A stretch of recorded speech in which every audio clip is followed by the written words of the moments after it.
Hello, it's me again, David Schuster, hopefully a future U.S. Senator.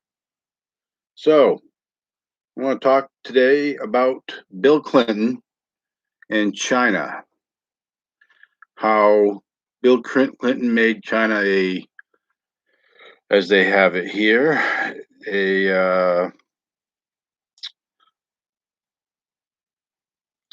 most favored nation status in 1993. Okay, so when Bill Clinton got in office, he continued the Bush trade policies. Clinton's highest priority was to maintain trade with China, boosting American exports, expanding investment in a huge Chinese market, and create more jobs at home.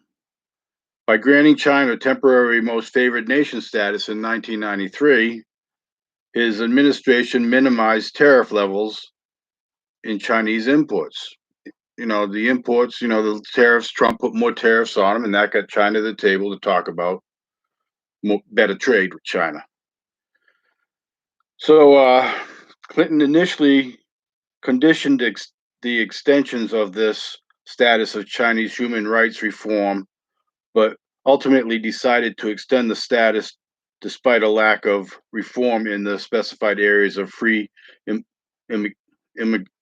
immigration. It's an E, not an I.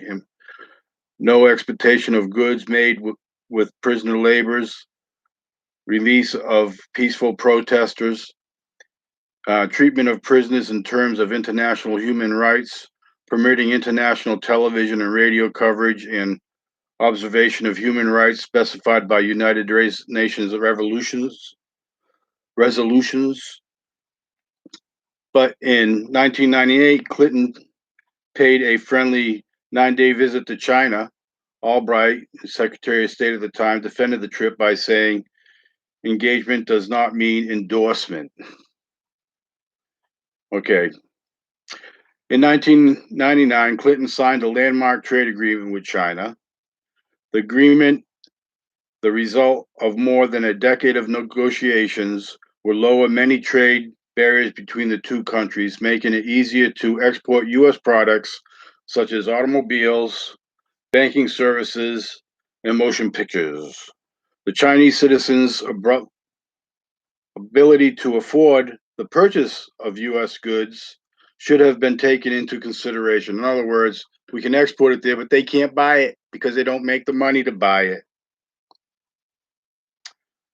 Okay, under the pact, the United States would support China's membership in the World Trade Organization. Many Democrats, as well as Republicans, were reluctant to grant permanent status to China because they were concerned about human rights in the country and the impact of Chinese imports on the United States, industries, and jobs. And we all know what happened to that. Congress, however, voted in 2000 to grant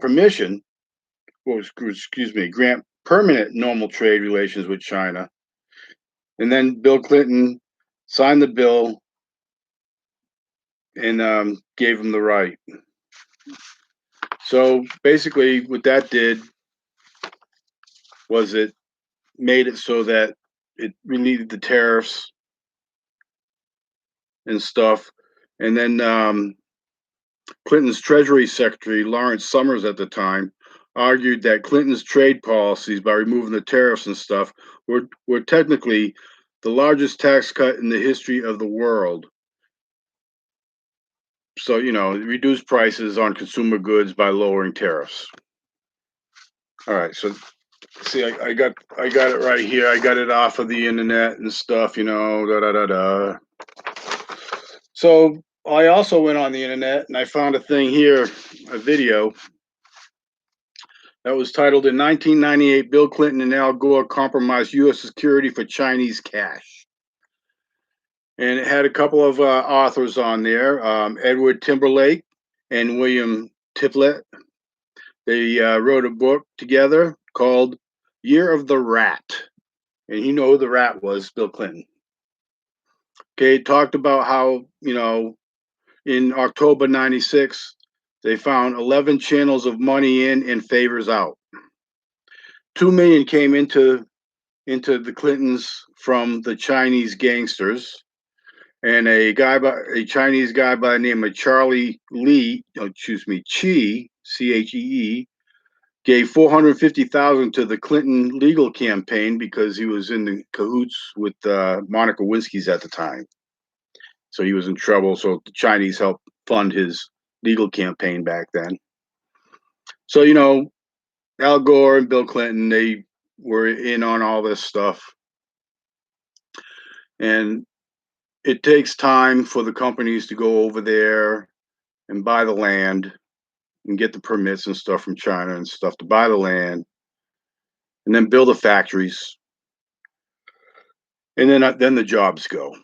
So Clinton was out of office by that time that happened, and George Bush was in.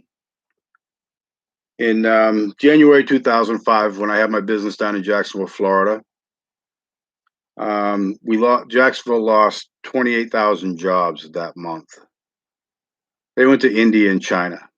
There were all those phone things when you want to call up and complain about your product or get information and stuff on products and things like that, or banking industry stuff. So they all went away. So, the crash of '08 really started in January '05 down there because that's when my business started to fall off. But I carried it for the next 2 years. I didn't shut it down until 2007, December 2007 to be exact, because I only did one job that month. And $200 a month does not pay $11,000 a month in bills. So I said to the wife, time to quit.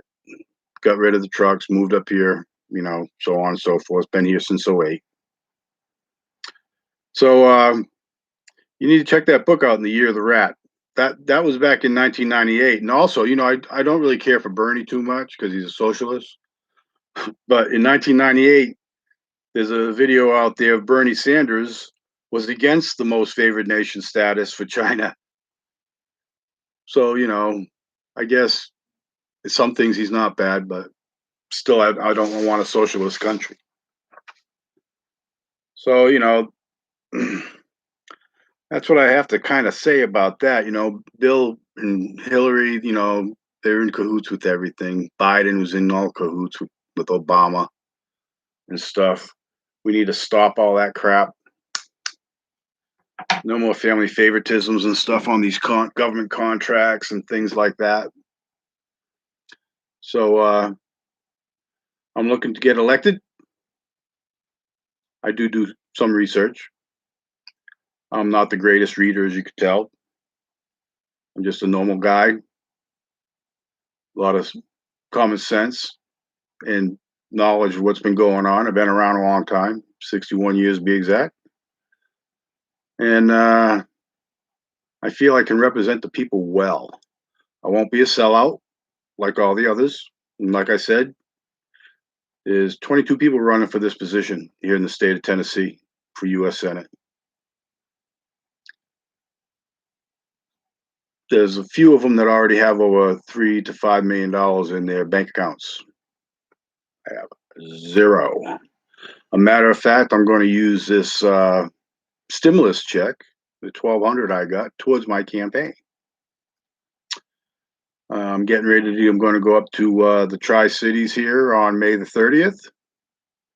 If anyone up in that area wants to come see me, I'll be up there for that meet and greet and stuff up there on May 30th. And I hope to see you there. Like I said, I'm going to be spending my own money.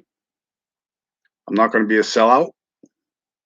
I'm not going to take money from the lobbyists or anything like that.